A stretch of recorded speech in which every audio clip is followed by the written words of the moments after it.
Alright, hello everyone. Here we are back for another Golf Clash tutorial, tour number 8. This is going to be using the Golf Clash notebook application. And if you guys want to know a little bit about setting up your bags or what balls to use, you may want to view part 1 of this tutorial. I'm going to just go right in and start getting right into it with part 2 here. That way we can get through more holes, hopefully. Show you guys much more shots this way as opposed to, but if you guys do need a little bit of discussion, I know I spent a decent amount of time talking about it in the first video, 4 or 5 minutes, for example. But what I'm going to try to do for the most part is try to get away with quarterback if at all possible. This is kind of a wind where I'm kind of hesitant to do anything but quarterback, and I'm probably just going to try to position myself into the fairway. It's going to be very, very tough to drive this hole. You'll see, if I'm using the tool here, it's probably going to be about 10 rings. So right around 5, 10. I'm also going to pretty much try to lay up a little bit short, so you can see I'm taking off some power here, and in hopes that I just kind of keep it short of this rough up here but get fairly aggressive towards it. So you can see I get up towards the edge but keep it short. Odds are that with a wind like this, of course I draw somebody with an epoch 4, but, there's good odds my opponent doesn't get to the green, for instance. So I can pretty much just play safe for the most part. This does require a bit of precision. It's a very, very challenging shot, and especially when you go full overpower, you have to be right on the money. So let's see how my opponent does here with the timing. With that great ball, probably pushes it out too much and probably catches the sand. So as I mentioned, it does have to be right on point, and it's almost beneficial for me to, play it the way that I did. Also notice that I did bring a Titan. It makes the length just a little bit easier. This is a very, very tough hole that you don't want to really go to sleep on. So what I expect is to kind of land it up here and just try to curl it as much as possible. I'm just trying to aim somewhere over here with full curl. So you can see basically where I'm aiming. As I mentioned, just going to pretty much curl it, get it up here relatively as far as we can. Looks like it just rolls into the rough. Would have been nice to get perfect ball there. However, even from the rough, you're still going to have a chance. And as you can see, I'll actually be much farther than my opponent. I'm in much better position, and I could still pull the wind. What you'll see that I do is I try to favor the right side if I can. It creates a little bit better angle, and with my perfect ball from there, there's a good chance I can use a lot of the green and potentially hole out. So that's why you'll see me get more aggressive towards the right. I don't mind overhooking it, for example. All it kind of does is makes the wind effect play less on this pitch, so sometimes it makes it just even a little bit easier. First thing you might want to do is just try to size this up, figure out how far of a shot we're talking about, and it looks like I'm talking about maybe landing around the 20% territory. However, we are also uphill a little bit, so 0.6 rings, I may go even less than that. And that's because of the fact that we are up a hill, maybe about 10%. So maybe half a ring here. And just try to position this kind of like right here. Half a ring. You'll see that's very, very marginal with what it's going to change with your shot. And if you get your perfect ball, very good chance that you're going to be able to get this one to roll in. So sure enough, there it is. Easy eagle, even from the rough, as I mentioned. It's not really a kiss of death. It gives you a very nice angle. As you can see, I can position just on the front of that pin there. and I'm able to successfully run that one in, and which should lead to an, a win even with a layup drive. So you can see that if I can actually get it right here, I'll still give myself a pitch right at min club, and even with laying up.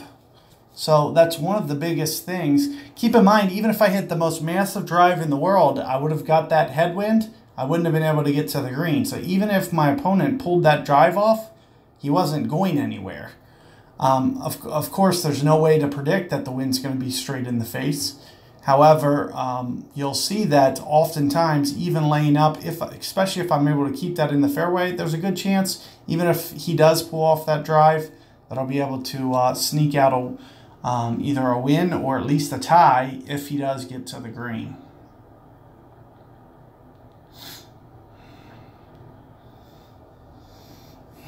So let's keep going here. Clear this out. So there you can see I use the quarterback. May not be practical all the time. For instance, had I got a tailwind there, I probably would have needed to tee off with a with extra mile. So Eagle Peak, hole number 3, par 5.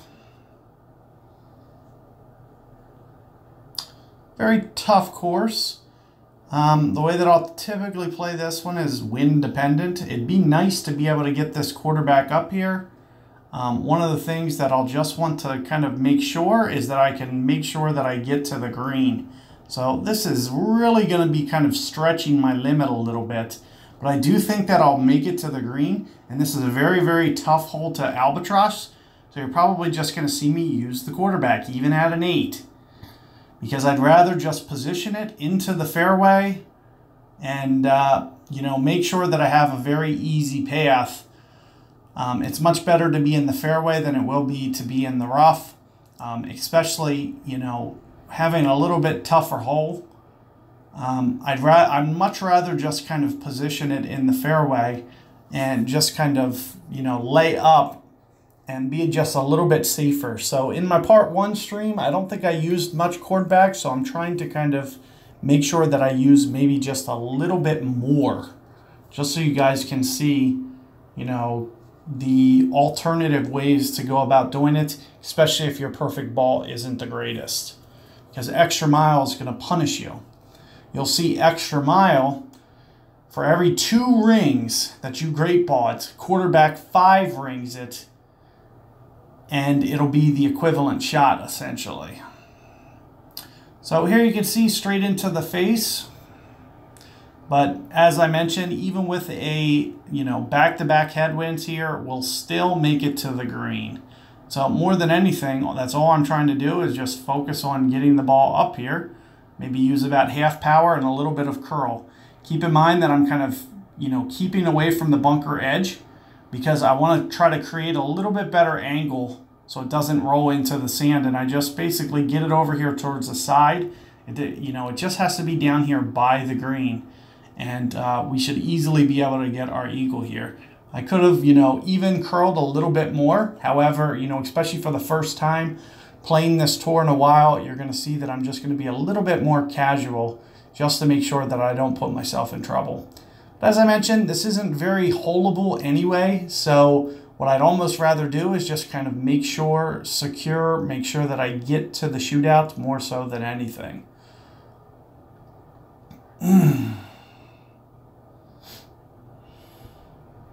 So you'll see both of my shots, going the accuracy way was just a little bit more of a layup. But, just keeping it kind of well within my means and making sure that, nothing bad could happen. For a shot like this, you'll see that I'll probably try to play the slope. I'm going to have to essentially play inside cup here. So you can see with what I'm basically positioning myself. Be very, very little wind effect. And you can see where I'm aiming. Perfect ball. Just rolls up into the pin. Easy eagle.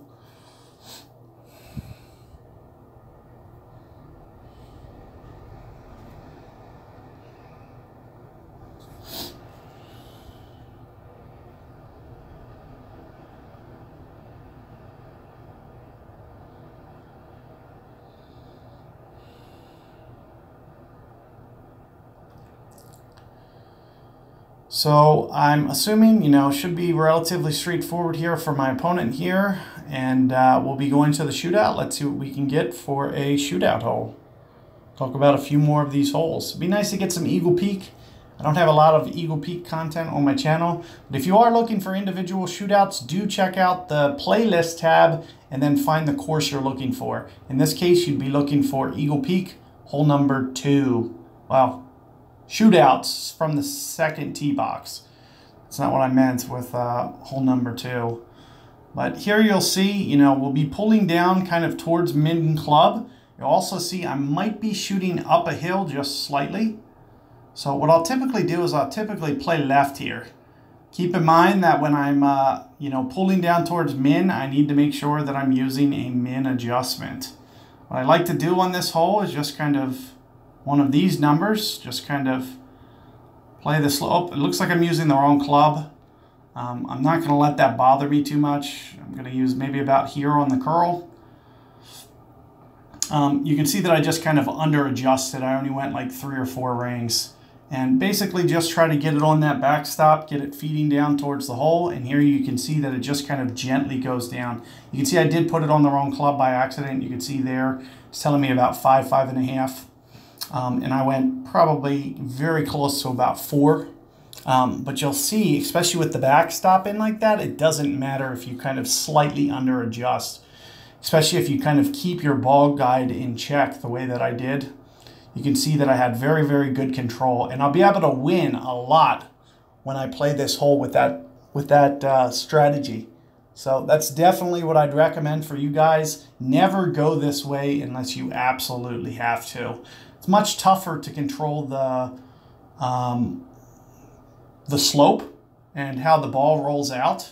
So here what you'll typically see is it'll roll down the hill and guys will miss by maybe 3 or 4 yards. When you go the way that I just aimed, you can play the hill and you can usually control it inside that. Much easier. So there you can see I can get it to a yard. It's basically because I'm kind of going against the green instead of with it. You can see when you aim with the green, it just wants to kind of roll down that hill more times than not.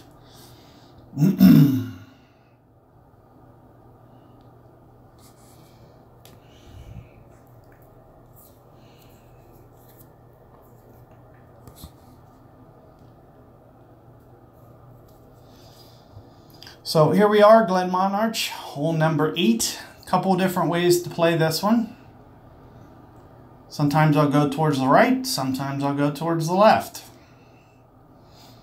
One of the things I can try to do, accuracy really shouldn't be too big of a deal on this hole.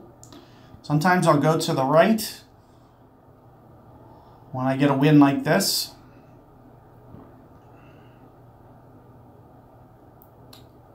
.4, kind of towards the side, 3.5 rings, maybe with some curl back.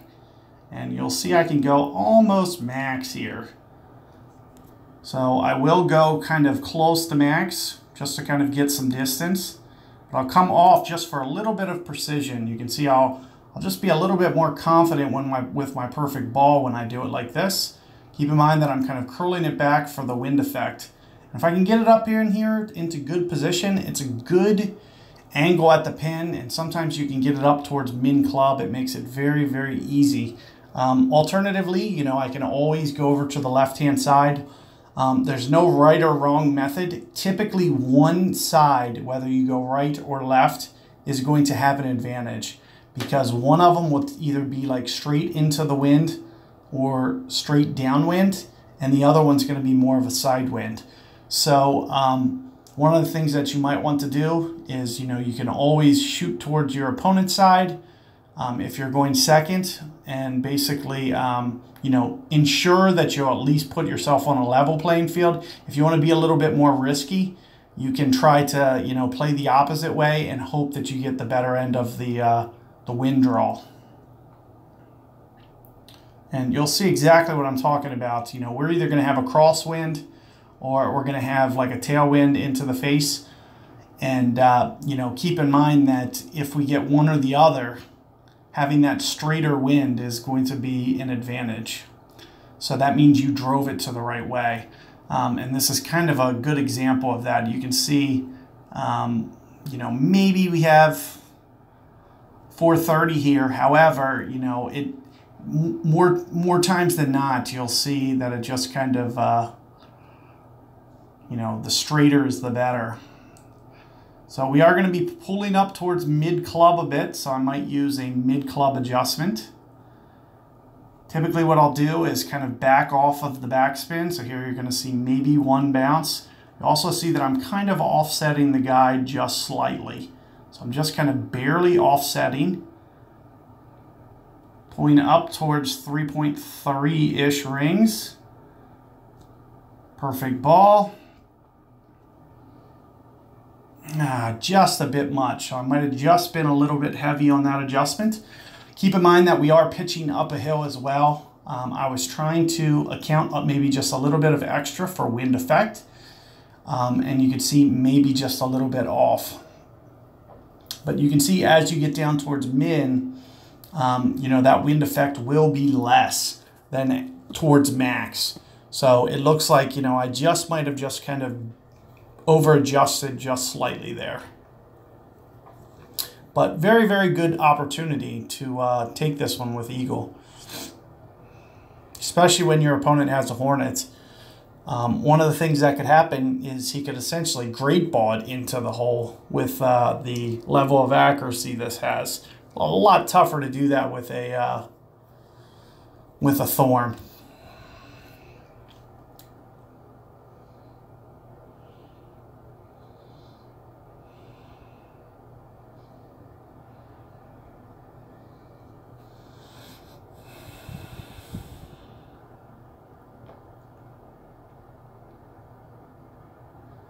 So let's see what we draw for a shootout here.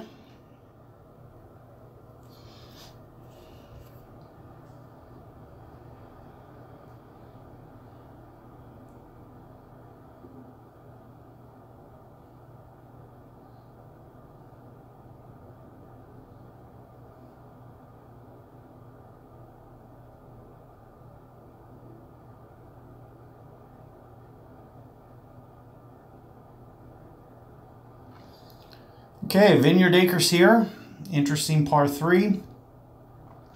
What I'll typically try to do is land right towards the beginning of this fairway. You can see over where my opponent's landing. Don't really recommend that spot quite as much. It typically bounces just a little bit funnier, where it'll sometimes bounce on kind of a side hill. Much better to land up here towards the front. So that's essentially what you're going to see me do with my shot. Now you will see that we have a very angled wind here. And you'll also see that we're very, very much towards max club. So winds into the face, especially with power 1 balls, can put you at a very, very tough shot. Similarly, with only having a sniper 8, it makes things, you know, even harder. I might be pressing the number kind of like right on the spot. So you do want to be just a little bit careful. So plenty of room here for error. You can see my opponent putting it a bit out of range here. What I'll typically try to do is play some wind effect in the general vicinity of kind of like this. You can see that I'm kind of shooting it out towards the left intentionally. I can use the wind directional tool. And I'm going to use the max number. I'm very, very, very much right at max here. So I'm just going to use that 6.3, which you'll also coincidentally see for this wind is essentially the actual wind number. Now you'll also see that I need to pull into power a little bit. So I might just even curl back just slightly, because that means I probably under adjusted just a fraction. In fact, there you can see that it does roll towards the right, and that's, you know, part of the reason. Anytime that you start to overpower, that means you're going into power. It means you're probably under adjusting just slightly. So that's why I tried to curl back, because I knew I wasn't factoring in enough wind effect. Keep in mind, the longer you are towards max club, the more wind effect you have to play. Also, similarly, you know, the longer the ball's in the air. So if you go into overpower, and especially as the wind gets larger, you need to play even more wind effect. Keep in mind, I was only playing a 6 wind. Had I needed to play a 9 wind there, I would have needed more wind effect. So I need to offset the guide even another yard or two.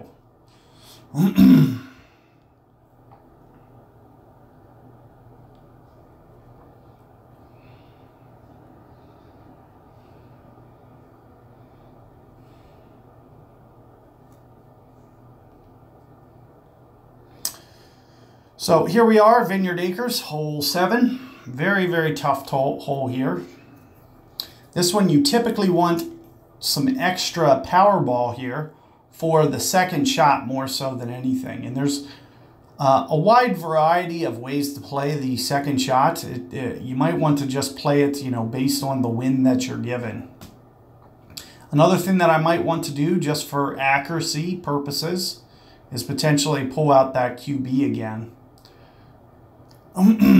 Plus it has a little bit more extended ball guide. So, I can be very sure. But here you can see, even with a little bit more of a great ball there, my opponent would have actually went into the rough and it would have been a very, very challenging hole. So what you'll typically see me do, I might set up QB here and also tighten ball just to give myself that extra security to have the confidence to keep this into play. And what I'll typically do, I won't need to use the notebook tool here. You can see up towards max, I expect it to, roll through into the rough. So I might just underplay my rings just a little bit. So you'll see that I'm kind of offsetting, and maybe I'll just pull back 5 rings because that would be the equivalent of going a little bit into power basically, but not excessively to the point where it's going to roll through too much.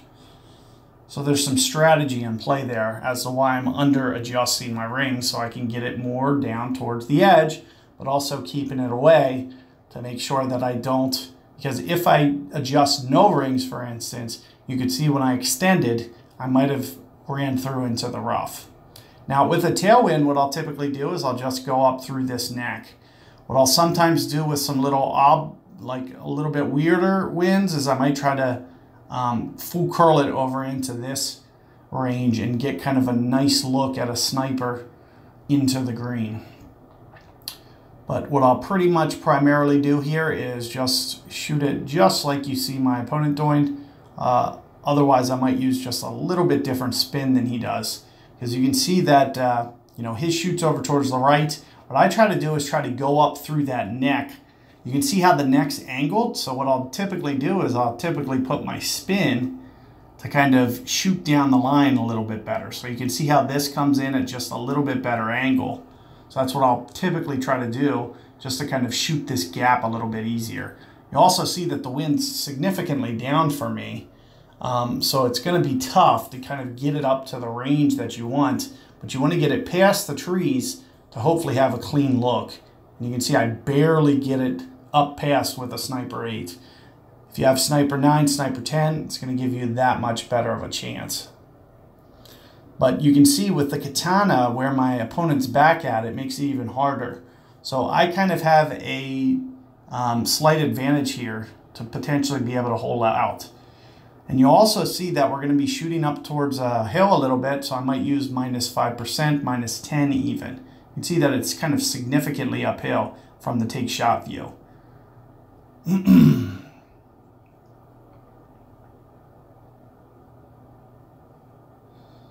There's a nice little hook around the trees, pretty good. Just got to get it in the position there. That's easy for a holdout.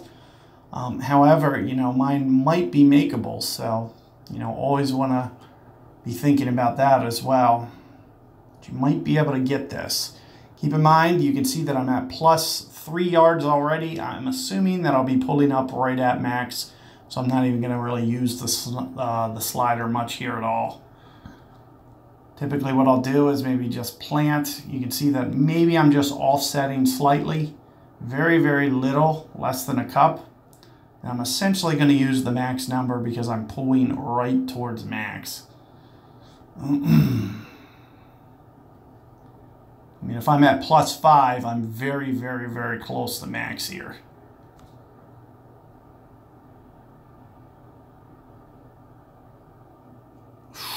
And just fractionally too much. So if I would have just been maybe 0.2 rings less, that's in the cup.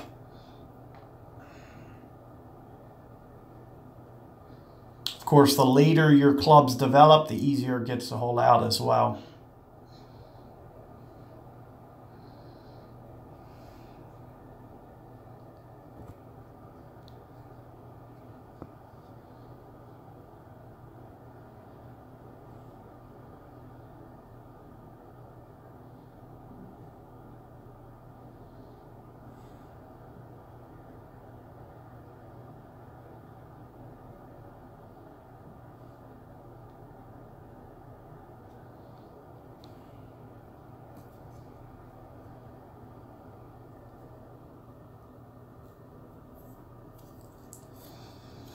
All right, so let's take a look here. Another shootout for you guys.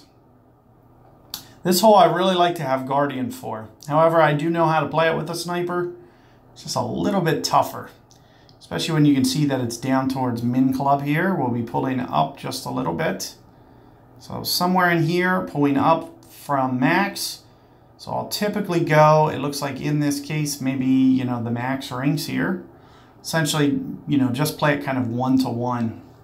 And you'll also see that, you know, I'm going to try to play ball guide offset. And I'm going to need to land kind of real close to this fringe in this situation. Make sure that you're playing the ball guide offset. So I maybe went 6.7 rings there, just to be a little bit, So the great ball, I'm assuming, is going to push me out just a little bit. Yep.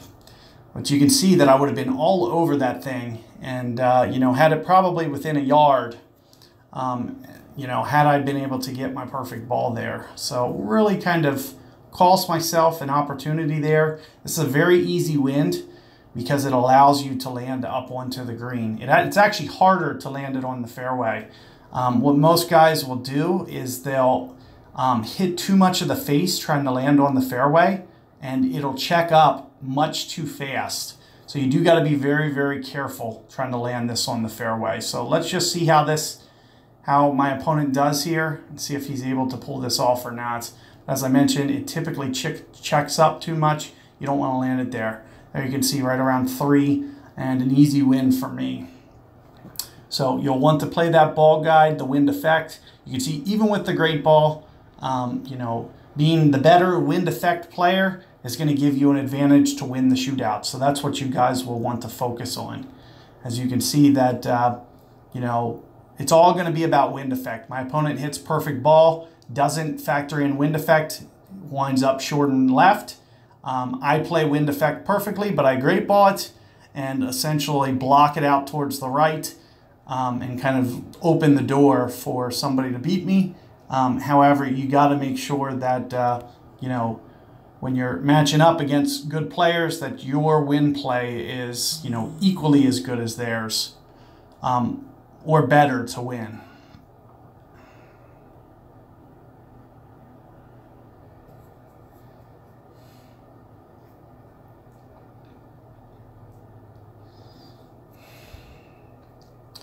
So probably about halfway done now. So let's keep going here. Vineyard, hole 9, par 4.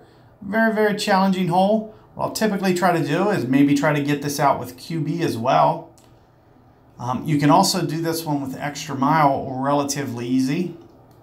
So maybe I'll show you how to do that. Having the range on this hole can be a little bit better, especially if you can get it up to the long iron. There's probably not enough wind here that I feel comfortable enough to do this with quarterback. So I'm going to try to just add just a little bit of extra range. And what I'll typically do with this one is try to hook it. So, you know, I'm going to play the wind like this, and then I'll go about 8 rings. So there's 5, somewhere right in here. And essentially just go for the full hook. Land right towards the edge, and all that extra curl and everything helps the ball get more towards the right-hand side.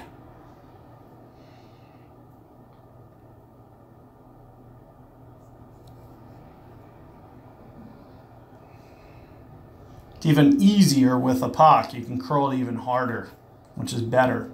One thing that you'll want to keep in mind when you're doing these hooks, well, for my shot, keep in mind I was playing off the right of my target, not off the center of the bullseye. It allows me to go less rings. So you'll see that I only have to adjust 8 rings. If you're setting up to land on the full target, somebody might have to go about 13 rings in that case. So I play it off the edge of the bullseye to go less rings intentionally. It makes hooks easier, so I can do them faster.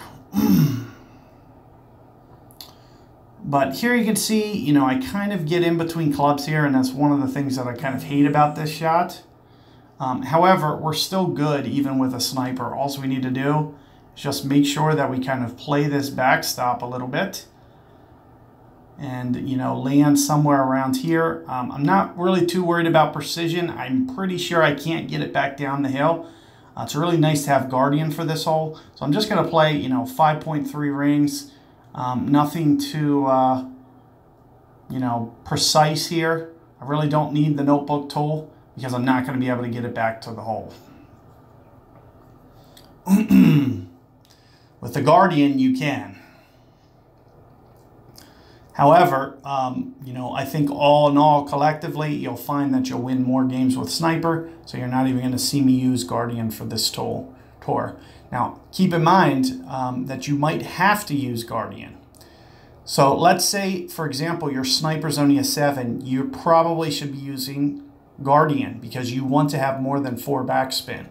You'll see that kind of 5, 6 is kind of the minimum. So it's going to be much better for you to cover your bases for the shootouts to have that extra backspin in case you need to use more than 4. You can actually see the last shootout I did, I used about 5 or 6. It makes that shot easier because when you land on the fairway, it's much more hill involved. When you land on the flat green, it's a much better, easier shot. So what you'll see, this one will shoot back when you get it up high like that. However, it'll never get right enough. So you'll typically always see that it just rolls out towards the left here.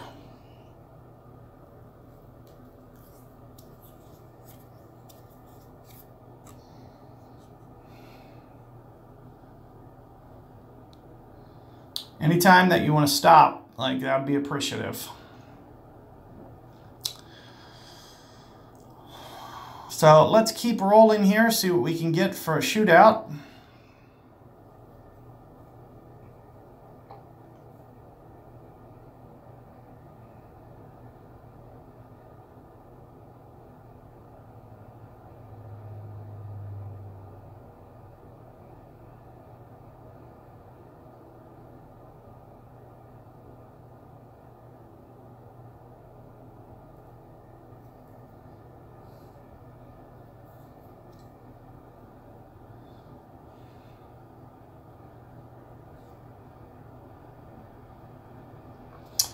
All right, now this is another lovely hole, especially, you know, a big reason why not to have Guardian.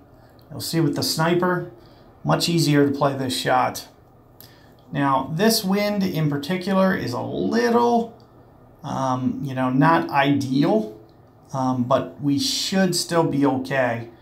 Now, I should be able to set up here with the Golf Clash Notebook wind directional tool, and it'll help me not need to do any kind of weird overplays.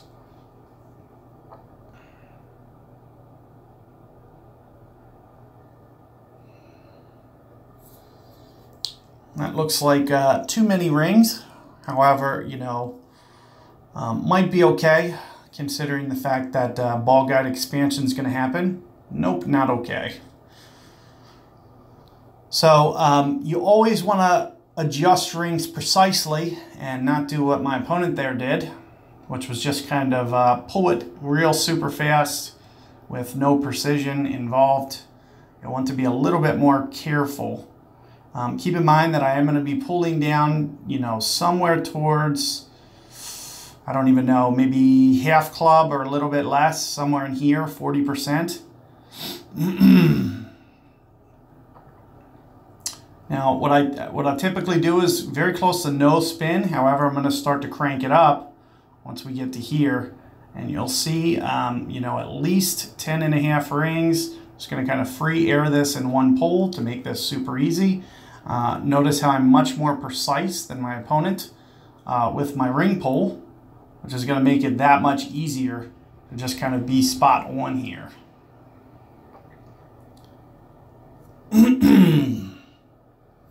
So just make sure that you're kind of, being a little bit safe, cautious. There might be about plus 5% that I probably should have put in, 11 and a half rings. You do shoot just a little bit down to a lower target. You can see it from the take shot view. But nothing that I was too worried about. I was kind of starting away from the edge intentionally just to be a little bit more cautious. And you can see that with about half a bar of backspin there downwind, it just kind of runs out perfect. Keep in mind, into the wind, you might have to go up into, one full top spin if it's straight into the face because of wind effect.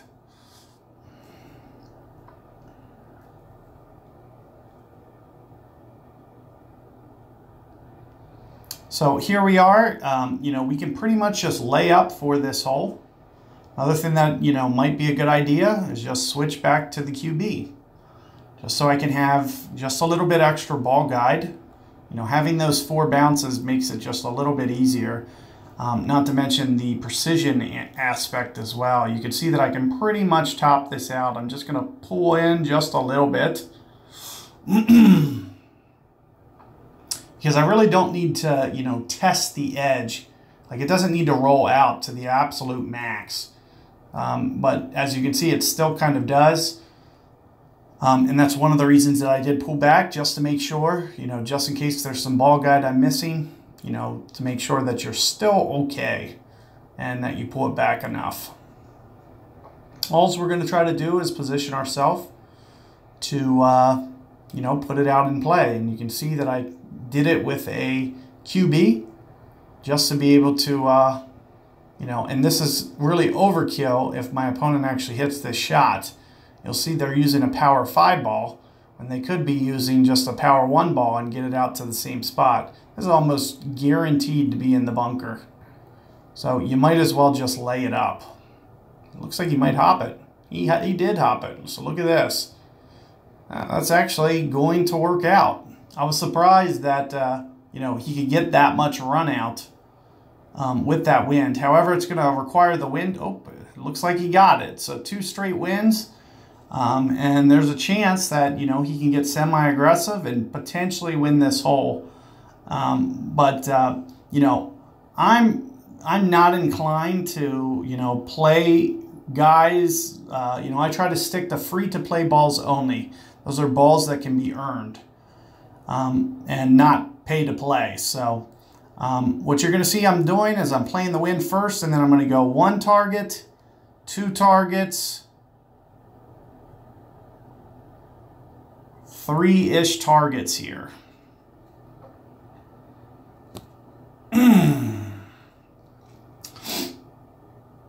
Looks like I got just a little bit too aggressive. I tried to put it right on the edge there so I could really shoot that down. However, you can see the, I'll typically do maybe about 3.5 targets, but I figured with the tailwind it might launch a little bit, and it didn't quite. You would want to do kind of the same type of thing with this shot. For instance, my opponent could put this on the green. If we switched positions here, and it was me shooting, there's a good chance that I'll put this on the green. However, you'll see that if you don't do the hook shot, you're probably going to block it out to the left, not be able to curl it. And well, he had a slice, which means it's going to land in the bunker probably. He needed to hit perfect ball there because he didn't play enough to do anything else. So let's take a look. This is pretty much ideal wind anyway. You'll see that we're pretty much towards max club here.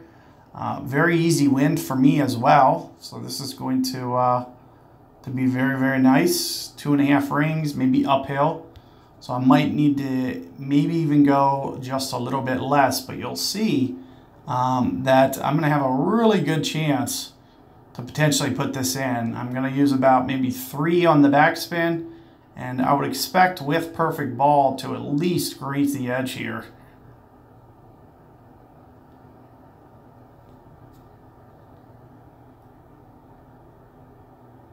So sometimes you don't need to hit the most, you know, aggressive of all drives to still give yourself a good chance. And you'll see, you know, very good chance that I was going to be able to make that. I was very, very close. What you'll see is more than anything, when you land on the fairway, you just have to make sure that it's going to land on kind of a flat spot. And you can't always predict the way that the guide is going to kind of behave. It doesn't always follow exactly what you see, especially on straight in the headwinds or straight on the tailwinds. You'll see the wind effect sometimes changes your ball guide to actually make it cut a little bit harder in towards headwinds like that. So you'll see, I think that's a lot of the reasons that mine blocked to the right, is because it just started to kind of take more break from the slope and, you know, kind of hop just a little bit right, because the ball guide was a little bit different after the wind affects it. It changes your ball guide.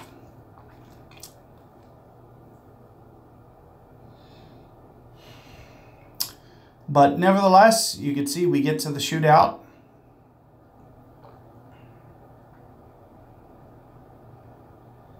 And we didn't have to waste a premium ball, which is nice. I try to save a lot of those balls for tournament play.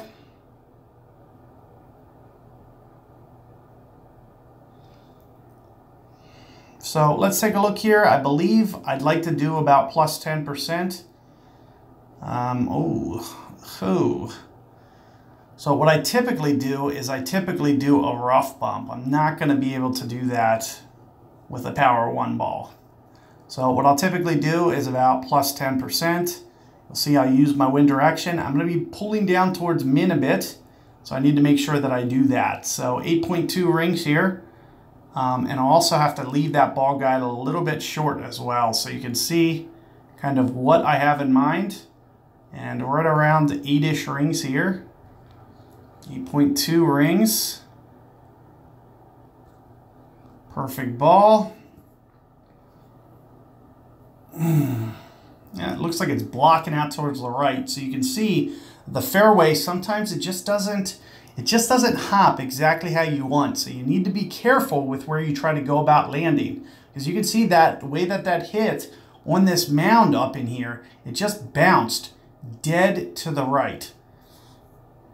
So this really gives my opponent an advantage, especially with the Power 5. You can kind of just take it up here and just hit kind of a full backspin shot. It kind of eliminates weird hops. If you try to play it down here, you know, he could run into the same type of issue that I ran into, where it just doesn't bounce the way that you want. So you do want to be very careful with where you try to set up on the fairway. It's a very, very hilly fairway. But, you know, there's a good chance, especially when I forgot how far I was, maybe about 5 yards. It's gonna be hard for me to win this shootout.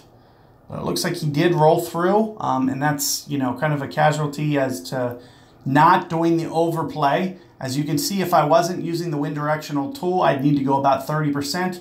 Additionally, I need to factor in wind effect as well. And you can see that I played wind effect by keeping my ball guide to the short. So you saw that I landed pin high, and had it landed on the slope correctly there, it would have been right on the pin. But you can see that it just kind of hopped dead to the right. So you just want to be a little bit careful, and that's something that I'd be thinking about for the future, is to make sure that I try to land in just a little bit better zone next time to keep that from happening.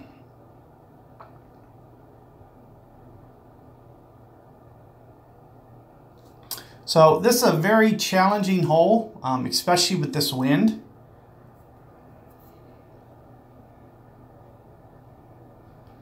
So probably going to do about 15 more minutes for you guys. Let's see if this opponent, you know, wakes up from his afternoon nap here. So what I'll typically try to do on this is I might usually try to hook this. It's very hard to get this ball over in this left gully. It's very, very tough. You need to land this extremely aggressive. It's very hard to pull this drive off. What you'll typically see guys do is they'll just hit it into the center island somewhere. That's where the hook comes in to try to keep you out of this zone, this weird zone that makes this hole harder. You don't want to get par on this hole. So that's the biggest thing. So the number one way to avoid par is to keep it out of that middle zone. So let's take a look. We're going to go extra mile. With into the wind up the hill, I'll need to use much less rings on my hook shot. So you'll see what I'm doing here. First off, I'm playing off the left edge of the bullseye, trying to land right about in here. And with a headwind, I'm only going to go maybe about 5-6 rings here. Very, very small ring adjustment.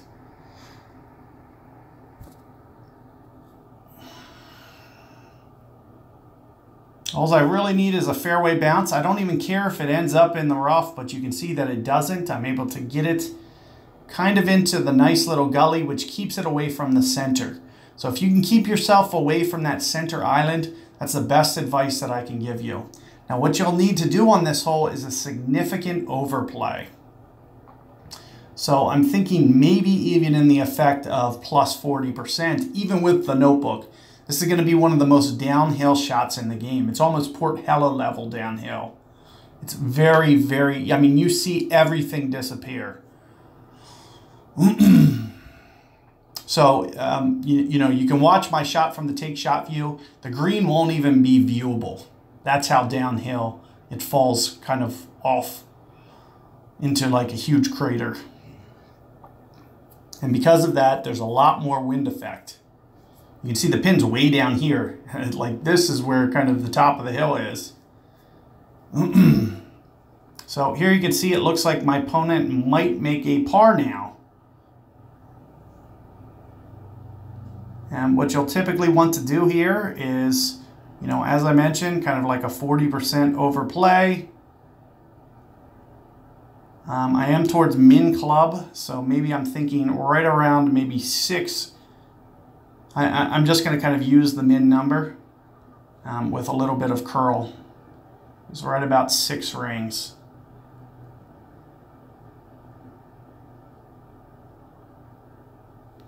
Six and a half. A little bit of curl. Perfect ball. Oh, so it's just a little bit more, too much of an overplay. You know, it's better to be safe than sorry there. So I'm kind of trying to play away from the bunker. I know with a short iron, you might have to increase that elevation. You know, the shot arc changes a little bit and wind effect is so much more strong on a shorter club. So, you know, plus 40 may be pretty good for the thorn shot.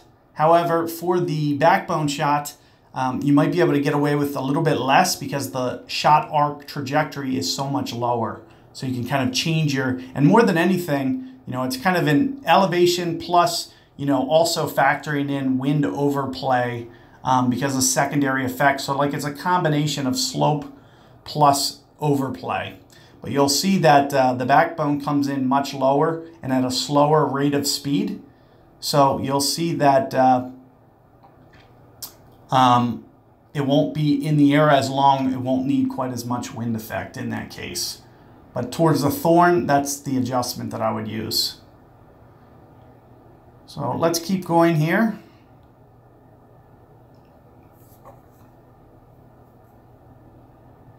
At least maybe 2 more holes for you guys. Glenmonarch 8. Okay, let's see if we can't hold this one out this time. I'll probably go to the left here, just so you guys can see multi-perspectives. And I'll try to force my hand a little bit. I'll use the, especially into the wind, I'll use the extra mile. Probably about 3 rings on this adjustment. So you can see right around 3 rings. So if I'm landing somewhere back in here, I need to just factor that in, probably put some side spin on to kind of curl it through that gully.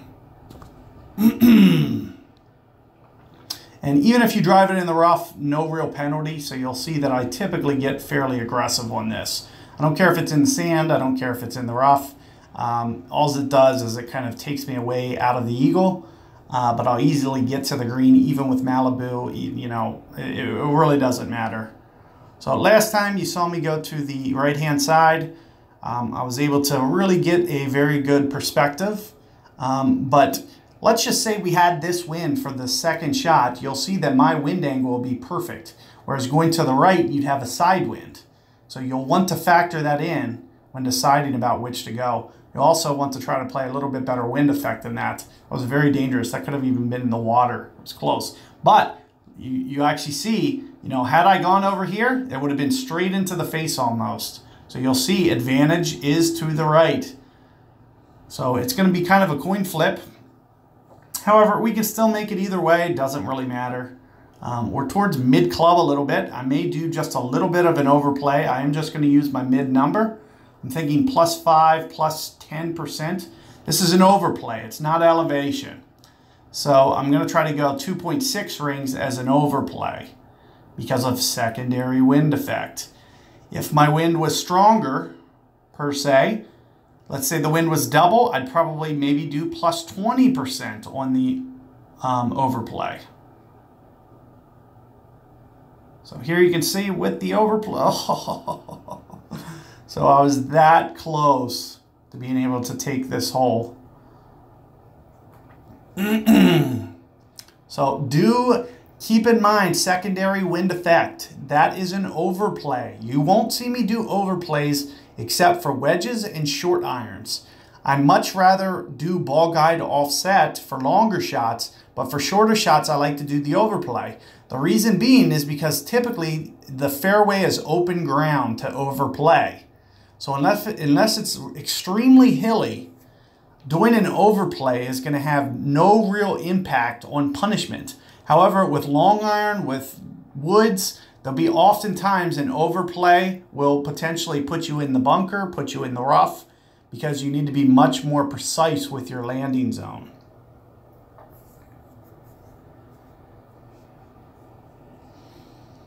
So it's only 4:02. Yeah, we're going to do one more hole after this. So let's see if this guy can roll this in. Hopefully he rolls it in and we can get a shootout out of this. Looks like he did. So we are going to get the shootout, and then I'll do one more hole for you guys afterwards as well. So this is just giving you guys just a couple extra nice little views. A lot of people ask me for the shootouts, and that's nice. Okay, so we're getting this one again. Let's see what the wind is.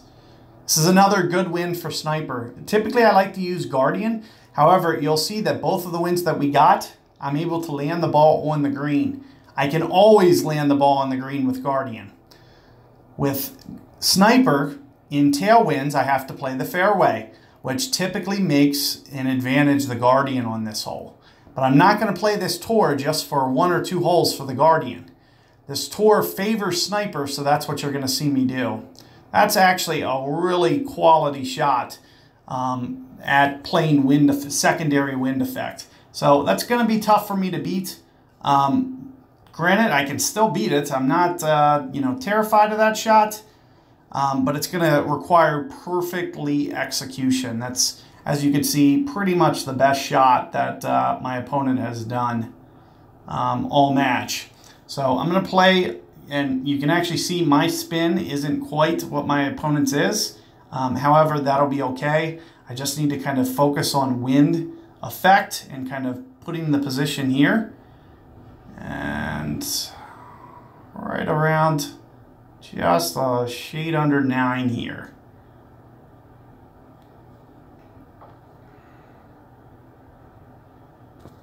Perfect ball. There's going to be a chance.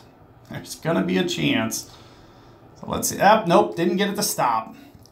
So just landed just a fraction too long. You can see my my line was right on the money to kind of steal that from that guy, but it's just a little bit easier with a Sniper 9. You can see he has just a little bit faster ability to stop the ball than I do. But you win some, you lose some. We've been streaming here for an hour, and I've won for pretty much an hour. So you'll see that, you know, more times than not, being able to kind of follow my methods, you'll be able to close out tours very, very easily if you just focus on kind of my methods and, you know, kind of the way that I use the slider positioning as well. Now, what you typically want on this hole is a lot of side spin.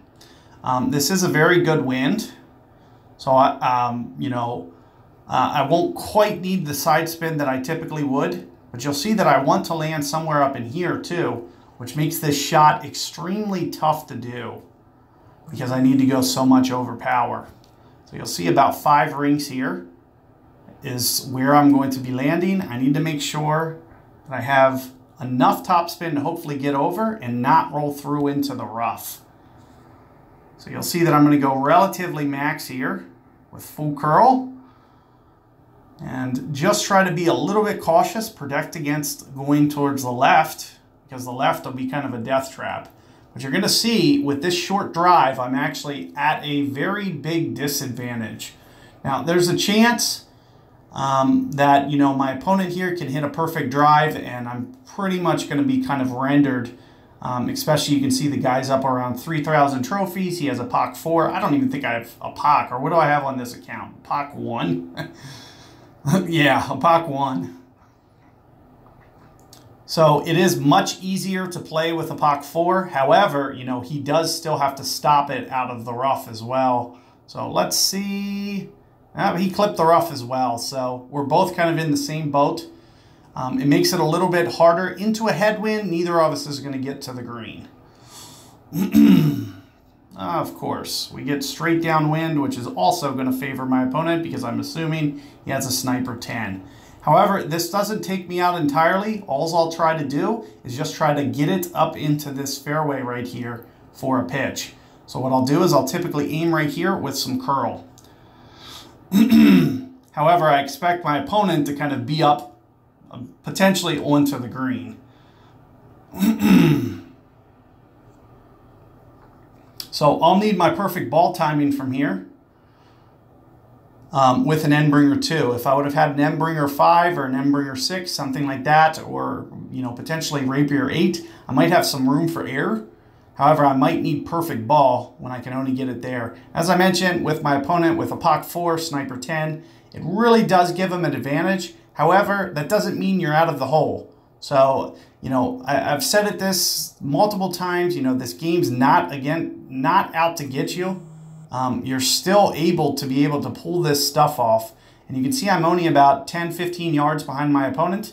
And as long as I position myself well, I can still get my eagle here.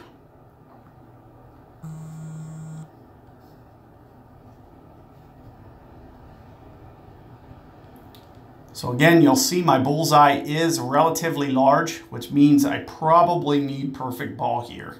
So you'll see that I'm just positioning it in, and hopefully can get this timing to work out. And sure enough, there's a great ball. It might just slide out. And sure enough, there it is. As I mentioned, with just a little bit better accuracy on a little bit longer wedge, you know, that would still slide in with an POC 5. Not with an Endbringer 5, with a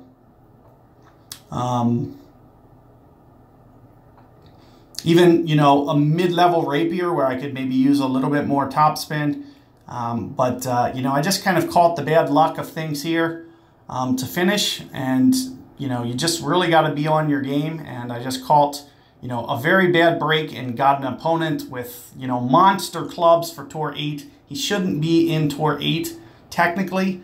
But again, you know, I was still right there. And with perfect ball, you know, we're easily to the shootout and moving on. However, you know, still, I mean, what was I in an hour of streaming? You know, 7 and 2, give or take, with the potential to be 9 and 0. One opponent hit kind of a world-class shot, and another opponent got lucky that I got a great ball on a pitch with far inferior clubs, to where I just couldn't make up for the accuracy distance. You'll see my accuracy is only 70. Had it been even 80 there, that would have snuck in the hole. So it's that close.